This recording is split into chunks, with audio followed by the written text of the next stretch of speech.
16번, 20번 지문을 한번 봅시다. 이 지문은 조금 어려운 지문입니다.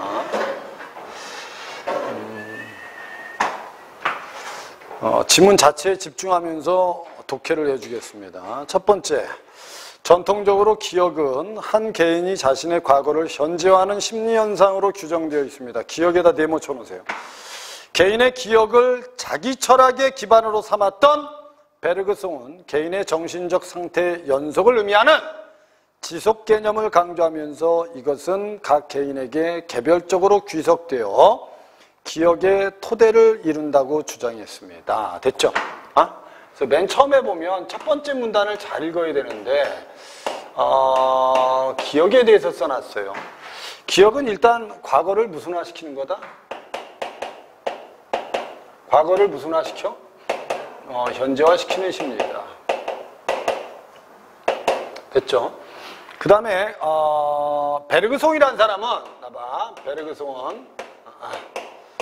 베르그송은 지속이라는 개념을 이용해서 이 지속이 바로 뭐의 토대가 된다? 기억의 토대가 된다. 이렇게 얘기해요. 기억의 토대가 된다. 이걸 계기로, 잘 봐.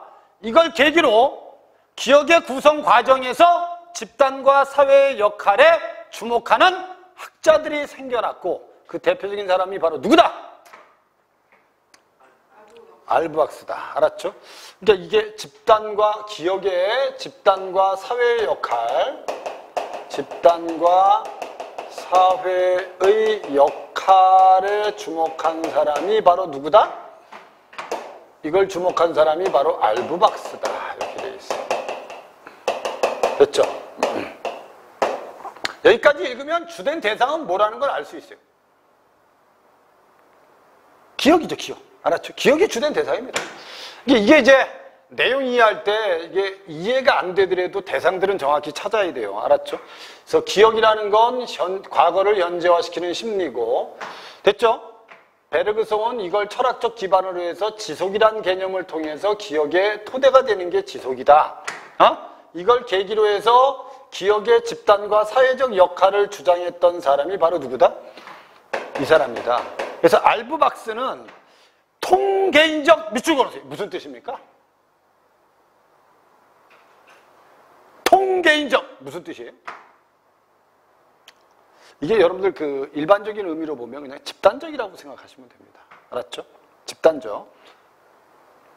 및 경험적, 비경험적 과거에 대해서 특정 집단 내에서 공유된 인지를 뜻하는 집단 기억이라는 용어를 사용하여 기억의 행위와 소유의 주체는 누구죠?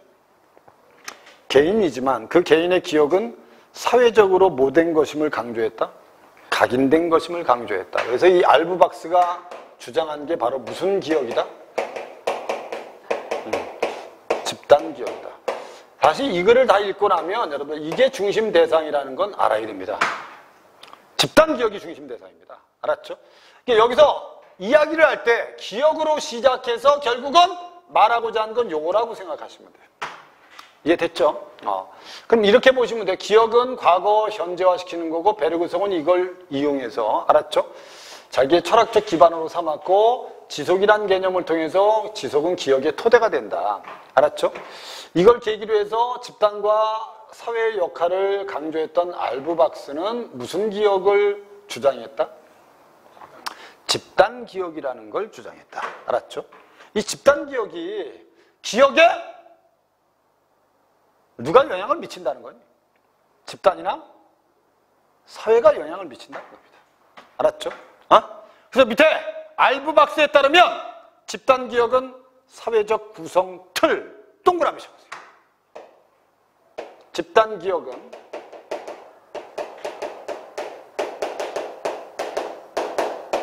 사회적 구성 틀, 즉 특정 집단을 이루는 구성원들 간의 자연 발생적 의사소통과 상호작용을 통해서 만들어집니다.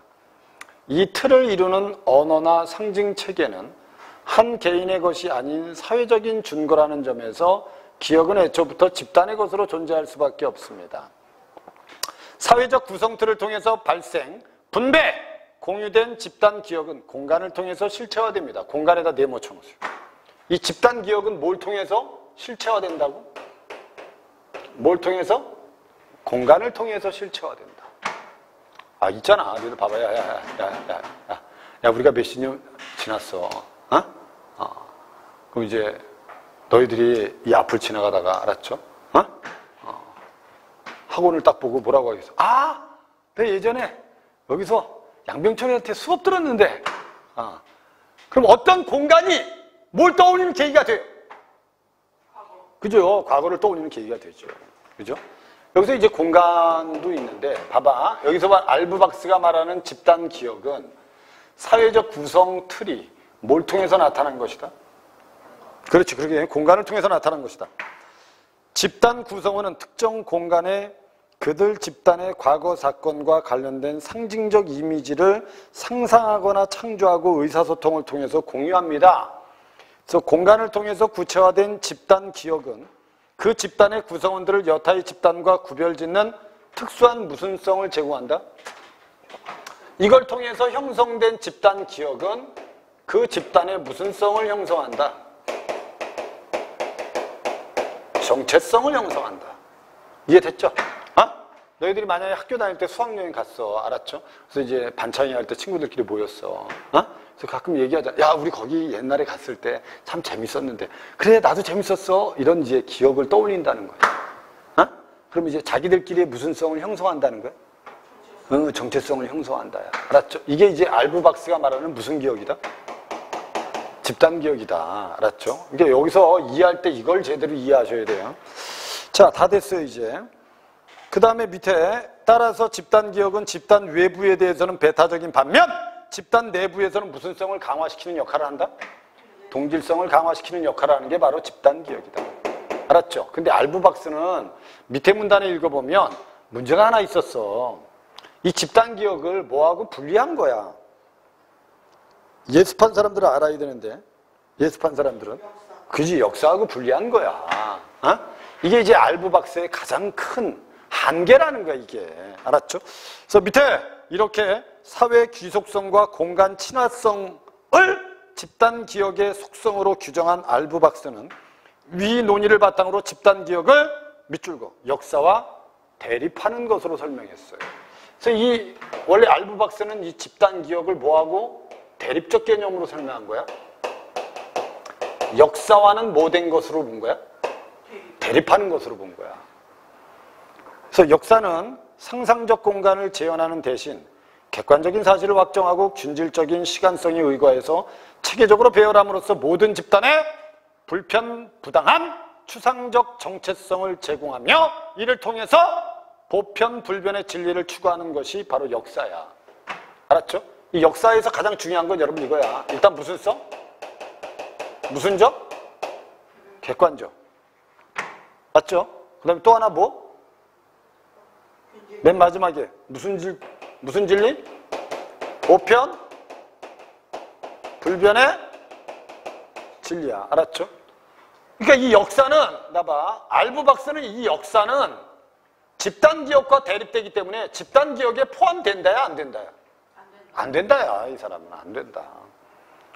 그래서 이에 반해서 집단 기억은 각각의 집단이 상상적인 공간 이미지를 매개로 하여 배타적으로 공유하는 것으로 집단 기억은 사회 내 집단이나 제도의 수만큼 그 혹은 그 이상으로 성립하고 존재할 수 있으며 기억들 간의 경쟁이나 다방향적 작용으로 인해서 상호 교섭이나 창조나 모방이나 수렴 등의 뭐를 거친대요? 변화를 거친다는 거예요. 변화. 그럼 얘하고 얘는 분명히 같다에 다르다예요. 알브박스는 다르다예요. 알았죠? 알브박스는 집단 기억과 역사는 차이가 있다 이 뜻이에요. 그래서 얘를 여기다 안 포함시키지 않은 거예요. 그랬더니 밑에 문단에 알브박스의 집단 기억의 개념은 한 집단이 실제 체험이나 비교적 가까운 과거의 사건에 대한 기억을 공유하고 이를 통해서 구체적 정체성을 획득하는 과정은 설명했어요. 설명했어요. 알브박스는 이건 설명했어요. 나봐. 가까운 과거에 대해서는 우리가 어떤 특정 공간을 통해서 기억을 공유하니 공유하지 않니? 공유해요. 그래서 집단 기억이 형성이 됩니다. 알았죠? 가까운 과거에 대해서는. 근데 역사처럼 먼 과거에 대해서는 집단 기억에 포함시키지 않았다는 거예요. 그래서 뒤에 오랜 시간에 걸쳐 집단 기억이 작용하는 이유를 설명하지는 못하는 한계가 있었대. 한계에다 밑줄 그어놓으세요. 그러니까 쉽게 말하면 이 한계가 뭐냐면 역사를 집단 기억에 포함시키지 않은 한계가 있다는 겁니다. 역사를 집단 기억에 포함시키지 않은 한계가 있다는 거예요. 이해됐죠? 그러니까 쉽게 말하면 가까운 과거의 기억을 통해서 집단 기억이 형성되는 건 설명했지만 먼 과거에 대해서는 설명하지 못한 거예요. 이해됐죠? 그래서 밑에 있는 아스만이 이를 지적하면서 기억이 인공적이고 조직적으로 구축되는 밑줄 그어 문화적 창조물이다. 그러니까 결국 이제 알부박스에 대해서 한계를 지적한 사람이 바로 누구다? 누구다? 아스만이다. 알았죠? 어? 아스만은 기억을 뭐라고 생각하죠? 무슨적 창조물? 기억은 문화적 창조물이다. 이 지문은 전체적으로 보면 뭐가 없어요, 거의. 예가 없습니다, 예가. 사례가 없어요. 그러니까 학생들이 읽고 스스로 머릿속에 사례를 떠올리면서 이해해야 되는데 사례를 떠올리기도 쉽지가 않아요. 뭐 기억이라는 단어는 우리가 친숙한 단어인데 이걸 가지고 사례를 떠올리기가 쉽지 않다는 거야. 그러니까 아까 선생님이 얘기한 것처럼 가까운 단어는 어떤 공간을 매개로 해서 집단 기억이 형성될 수 있어요, 없어요? 있어요, 가까운 과거는. 알부박스는. 알았죠? 근데 사실 먼 과거도 형성될 수 있거든요. 먼 과거도. 근데 알부박스는 이 먼 과거에 대해서는 설명을 못한 거예요. 그걸 설명한 사람이 바로 누구다? 아스만이다. 이런 뜻이에요, 이게. 그럼 아스만은 당연히 어디를, 뭐를, 뭐에다 포함시켰겠어요? 역사를 집단 기억에다 포함시킨 거예요. 지문 전체의 구조를 볼 줄 알면 돼요. 이게 이렇게 사례가 없는 글들은 여러분들 반드시 문제 보기에 뭐가 나오게 돼 있어요? 사례가 나오게 돼 있어요. 사례가. 그렇다고 여러분 보기에 사례를 읽고 지문을 읽는다, 이건 별로 바람직하지 않고. 알았죠? 그러니까 지문을 읽을 때 사례가 없으면 내용 파악이나 구조 전체는 그래도 볼 줄 알아야 된다는 거야. 그리고 이제 문제를 풀 때 사례에 이걸 적용을 해야 되는데 대체로 학생들, 수험생들 중에 내용을 사례에다 적용하는 게 자신이 없어요. 지금은 이런 문제 유형이 없어졌지만 옛날에는 사실 사례 적용 문제들이 꽤 나왔었어요. 비문학에서. 근데 직접적인 문제들은 지금 문제 유형은 사라졌습니다. 알았죠? 근데 대부분 이 사례 적용하는 문제에서 학생들이 많이 틀렸어요, 예전에. 그러니까 이 지문이 조금 어려운 지문은 이 사례가 구체적으로 없다는 거죠. 밑에 있는 거 그래서 문화적 창조물이라고 가정을 제시하고 오랜 시간에 걸친 기억의 무슨 과정을 설명했다? 형성 과정을. 쉽게 말하면 알부박스의 한계를 아스만이 설명한 겁니다. 알았죠? 그래서 다음 페이지에 뭐라고 돼 있죠? 아스만에 따르면 한 사회 내에서 주도권을 쟁취한 집단은 자신들의 집단 기억에 가해지는 시간적 제한을 극복하기 위해 그 기억의 머나먼 기원에 소급하려 한다. 집단 기억의 시간적 범위를 확장함으로써 그 기억을 지닌 자신들 집단의 보편적 정당성을 획득하고자 한다. 됐지? 됐지? 선생님 봐봐, 선생님 봐봐. 야, 우리 민족이 무슨 민족? 단일 민족. 뭐의 후손? 당군의 후손. 어떻게 보면 당군이 고조선을 건국하고 5,000년이 지났습니다. 엄청난 먼 과거입니다. 근데도 그 먼 과거의 기억을 우리는 역사책을 통해서 공유합니까? 공유하지 않습니까? 공유하죠. 맞잖아. 그리고 우리는 무슨 인간? 홍익인간! 이러고 지랄하는 거예요.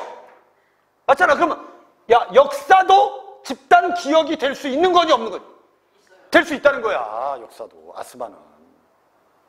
이해됐죠? 오케이?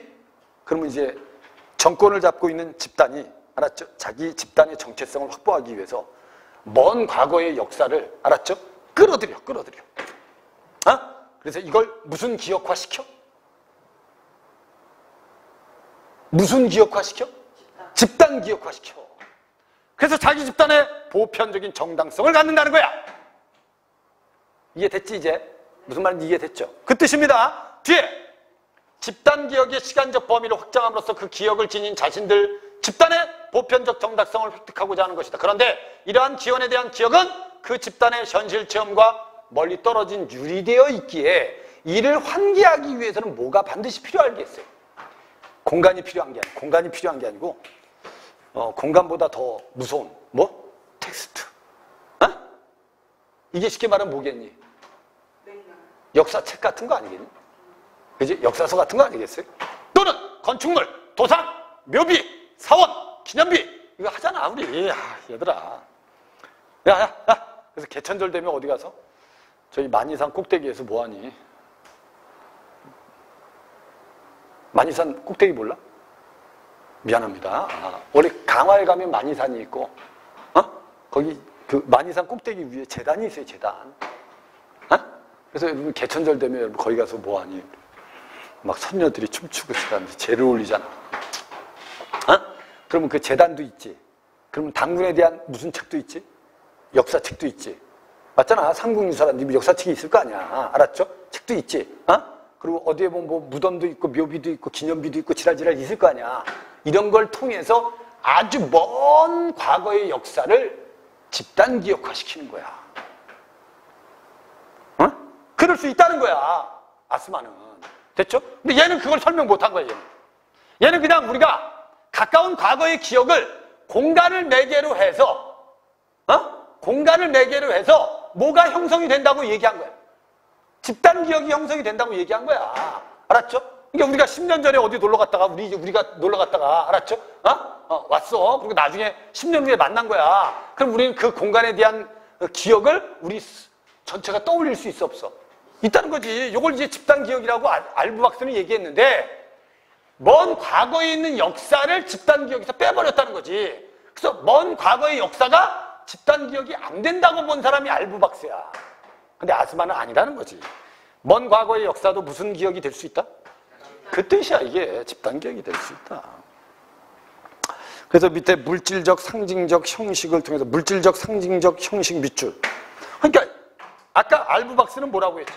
사회적 구성 틀이 뭐를 통해서 공간을 매개해서 형성된 게 무슨 기억? 집단 기억. 알았죠? 근데 아스마는 집단 기억은 무슨적 창조물? 문화적 창조물이다. 알았죠? 그리고 얘는 뭘 매개로 한다는 거야. 뭘 매개로 한다? 거기 보면 물질적, 무슨적, 상징적 형식을 매개로 해서 집단 기억이 형성이 된다는 거야. 야, 아스만이 이렇게 설명하면, 나 봐봐. 야, 아스만이 이렇게 설명하면 역사도 무슨 기억이 될 수 있다는 거야. 그렇지. 아스만이 이렇게 설명해버리면 역사도 집단 기억이 될 수 있다는 소리입니다.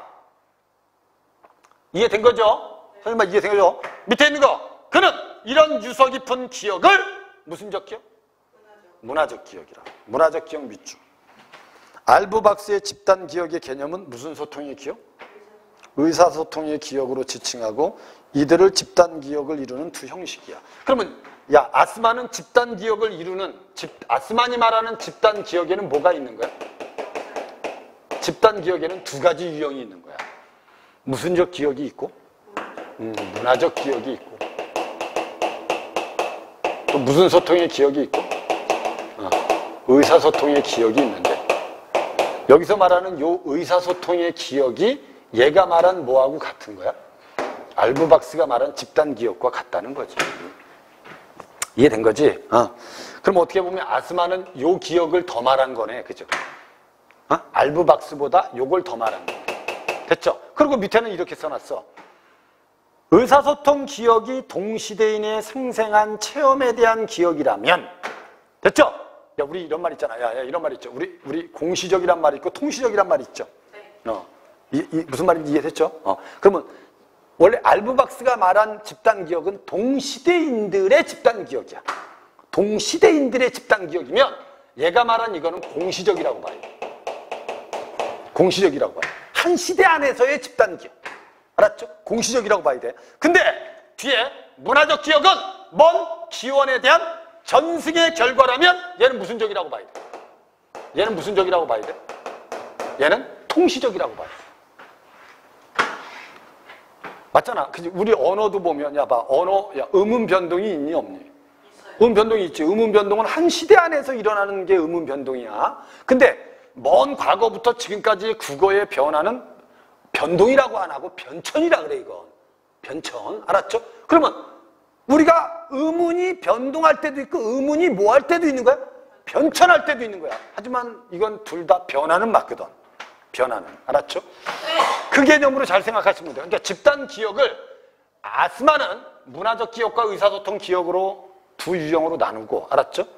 문화적 기억은 먼 과거, 의사소통의 기억은 동시대인들의 집단 기억으로 본 거야. 됐죠? 그리고 또한 잘 봐.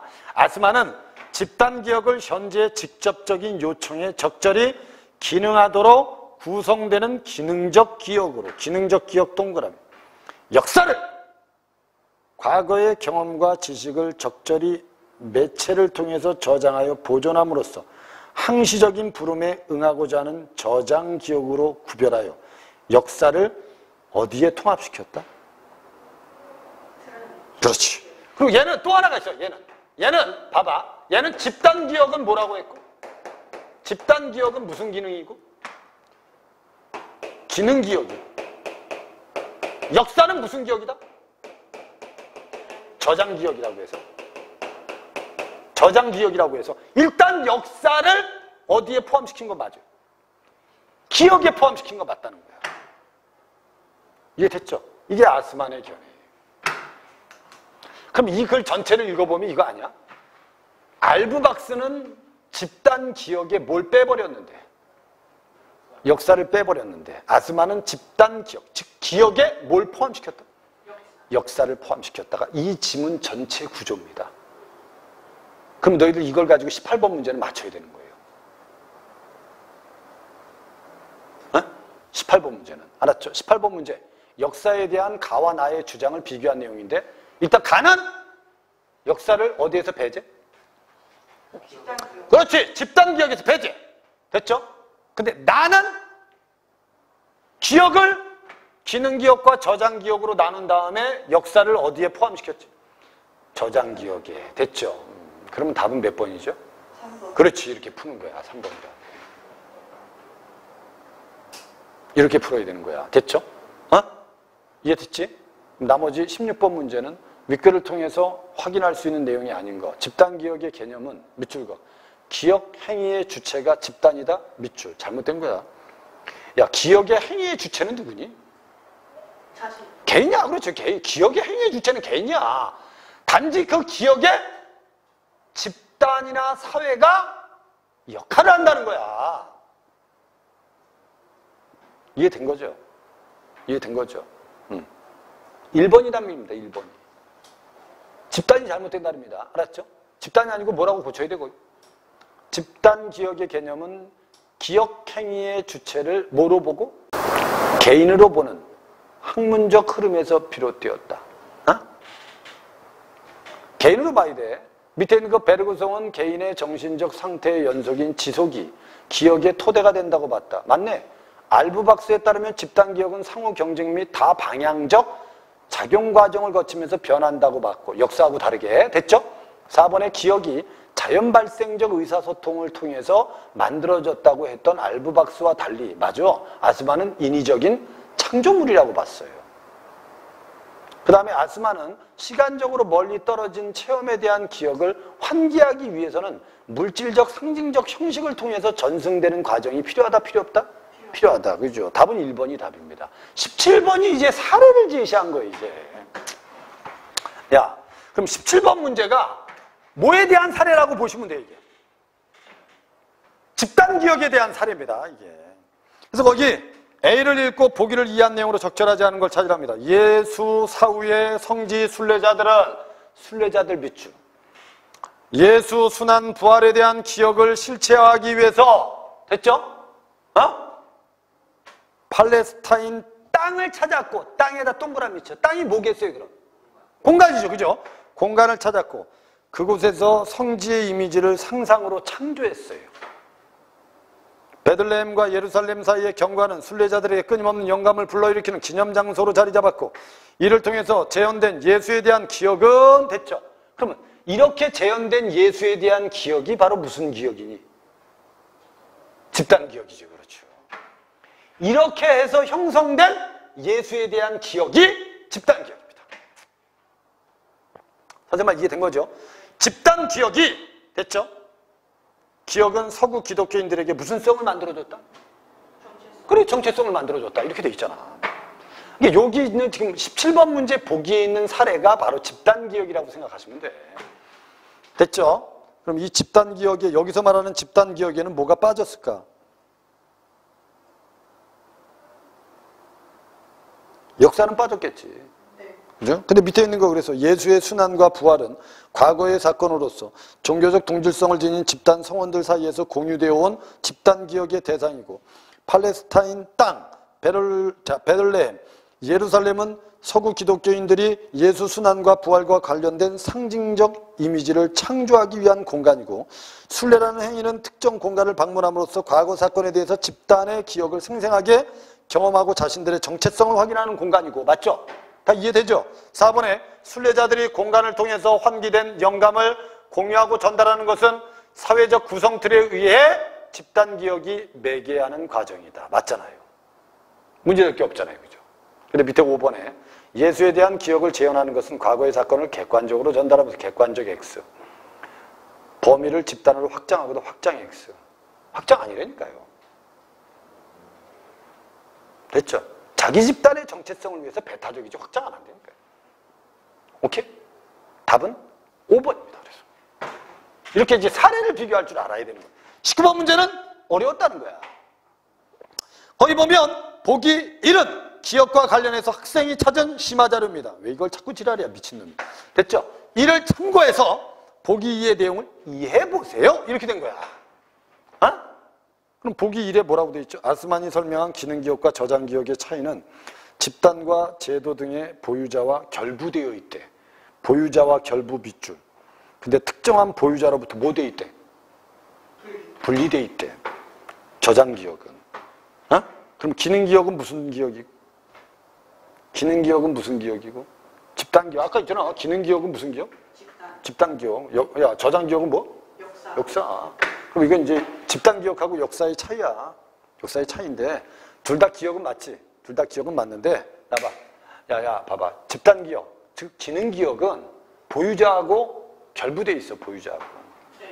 그러니까 왜 가까운 과거니까. 맞죠? 근데 저장기억은 보유자하고 멀리 떨어져 있기 때문에 분리돼 있다는 거야. 그 다음에 두 번째. 과거, 현재, 미래를 연결하는 다리를 놓아. 맞지? 맞지, 그죠? 그 다음에 뒤에 있는 거 현재와 미래로부터 밑줄 거 과거를 철저하게 분리한 게 저장기억이야. 그 다음에 기억할 내용과 망각할 내용을 구별함으로써 과거의 사건을 선별적으로 처리하는 게 기능기억이라면 모든 것이 기억의 대상이 될 수 있고 모든 것이 동등한 중요성을 지니는 게 저장기억이래. 그 다음에 가치들을 중개하는 과정에서 특정 가치를 통한 정체성이나 행동규범이 만들어지는 게 기능기억이라면 저장기억은 객관적 진리를 찾아내면서 동시에 가치와 규범을 멀리하고자 한대요. 이해됐죠? 오케이? 그럼 밑에 있는 거 보기 2는 이것도 무슨 기억의 예일까? 이것도 무슨 기억의 예일까? 집단 기억의 예야. 왜냐면 이게 너집내는 1956년 헝가리 총리야. 봉기를 주도했다가 소련군에 의해 진압당하고 처형돼. 너지에 대한 추모는 공산당 정권에 의해서 기록에서 사라져. 없어져 버려. 이해됐습니까? 그래서 공론장에서 언급되지 않도록 주도 면밀하게 통제돼.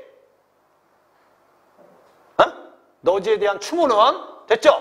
그러나 그에 대한 기억은 소멸되지 않고 체계에서 사라졌기에 오히려 대중에게 깊이 각인됐대. 무슨 기억이 돼버린 거니? 그렇지. 너지에 대한 기억 자체가 집단 기억이 돼버린 거야 이제. 무슨 기억이 됐다고? 집단 기억이. 한 자유사상단체는 1989년에 너지의 상징적인 장례를 치르고 같은 해 대규모 장례 행사에 비용을 들여 그를 부다페스트 묘지에 이장하고 이를 매스컴에 대대적으로 보도하고 공식적으로 말살된 기억의 상징인 너지는 됐죠. 결국 헝가리 탈공산의 결정적인 견인차 역할을 한대. 그러면 내가 하나 물어볼게. 지금 보기 2에서 설명한 기억은 저장기억일까? 기능기억일까? 기능이요. 기능기억입니다. 이걸 알아야 된단 말이야. 1번. 공산당 정권은 너지와 관련된 과거 사건에 대한 기억을 통제함으로써 자신들 정권의 정체성과 행동주범을 공표하고 정권의 유지를 깨하고자 했기 때문에 보기 2가 저장기억이 되는 거야. 저장기억은 기억할 내용과 망각할 내용, 됐죠? 선별적으로 처리해버릴 수 있죠. 맞죠? 가치를 중재하는 과정에서 특정 가치를 통해서 정체성이나 행동규범 만들 수도 있죠. 저장기억이에요. 너지에 대한 기억을 없애고자 하는 시도는 기억할 내용과 망각할 내용을 구별하고 과거 사건을 선별적으로 처리하는 기억 기능의 특징을 보여주는 사례가 맞는 거예요. 기능기억의 특징. 알았죠? 이해됐습니까? 기능기억. 밑에 3번에 너지에 대한 기억이 대중에게 각인됐다는 건 무슨 기억이죠? 집단기억이면서 기능기억입니다. 됐죠? 이후 자유사상 단체에 의해서 기념된 것은 이 기억이 땡땡으로 존재하다가 필요에 응한 겁니다. 뭐로 존재하다가? 무슨 기억으로 존재하다가 필요에 응한 겁니까? 저장? 무슨 기억으로 존재하다가 이후에 필요에 응하게 된 것입니까? 집단. 아닌가? 그러니까 그 위에 있는 표로 하면 무슨 기억으로 있다가 기능 기억으로 있다가 필요에 응한 겁니다. 그러니까 저장 기억이란 말은 잘못된 말이에요. 네. 이해되셨죠? 네. 이해되셨죠? 이게 저장 기억이 되려면 현재나 미래로부터 멀리 떨어져 있어야 되고요. 그리고 동등한 가치를 가져야 되는데 지금 보기 2는 전혀 그렇지가 않습니다. 맞잖아요, 그죠? 이거는 저장 기억이 될 수가 없어요. 기능 기억이지. 3번이 답이었습니다. 그래서 그러니까 이런 문제 풀 때는 반드시 문제의 근거는 얘냐 또는 얘가 말한 집단 기억이냐 얘가 말한 집단 기억이냐 이런 걸 비교하는 게 상당히 중요하다는 거지, 문제 풀 때. 그 다음에 그 밑에 5번에 너지 혹은 공산당 정권과 관련된 기억은 저장기억의 측면에서 동등한 가치를 4번이죠. 너지에 대한 기억이 헝가리의 탈공산화 과정에서 결정적인 역할을 한 것은 과거, 현재, 미래를 연결하는 기능기억의 속성을 가지고 있다. 맞는 거예요. 네. 그러니까 이 보기 2가 기능기억이라는 걸 알아야 돼, 너희들. 5번도 너지 혹은 공산당 정권과 관련된 기억은 저장기억의 측면에서 동등한 가치를 지닌 건 맞아요. 저장기억의 측면에서는 동등한 거야. 너지에 대한 기억이나 공산당 정권과 관련된 기억은 저장기억, 역사로 봤을 땐 동등한 위치야. 동등한 위치야. 하지만 특정 집단의 의도에 따라서 서로 다른 정체성 부여의 수단으로 활용될 수 있다는 건 무슨 기억이기 때문에 그런 거야? 집단 기억. 기능기억이기 때문에 그런 거야. 기능기억이기 때문에. 네. 이해됐죠? 그래서 이 기능기억과 저장기억의 차이점에 대해서 명확하게 이해할 필요가 있다는 겁니다. 이 지문은. 됐죠? 20번은 쉬운 문제입니다. A, B에 대한 설명을 적절하지 않고 A가 뭐죠? 소급하려 한다. 머나먼 기원으로. 그 다음에 기원에 대한 기억은 그 집단의 현실 체험과 유리되어 있다라고 되어 있어요. 알았죠? 그럼 여기서 A는 맞닿게 하려, B는 동떨어져, A는 연결, B는 분리, A는 사동, B는 피동? 또 4번이라고 답하면 안 되고. 맞잖아. 소급한다는 것은 사동이고요. 유리되다는 피동입니다. 맞죠? 근데 밑에 있는 소급도 시간적 맥락이고 유리도 시간적 맥락이라는 거죠. 시간하고 분리하는 거잖아요. 그죠? 답은 그래서 공간적 맥락이란 말이 잘못된 겁니다. 답은 그래서 5번이 답이다. 이렇게 풀어야 됩니다.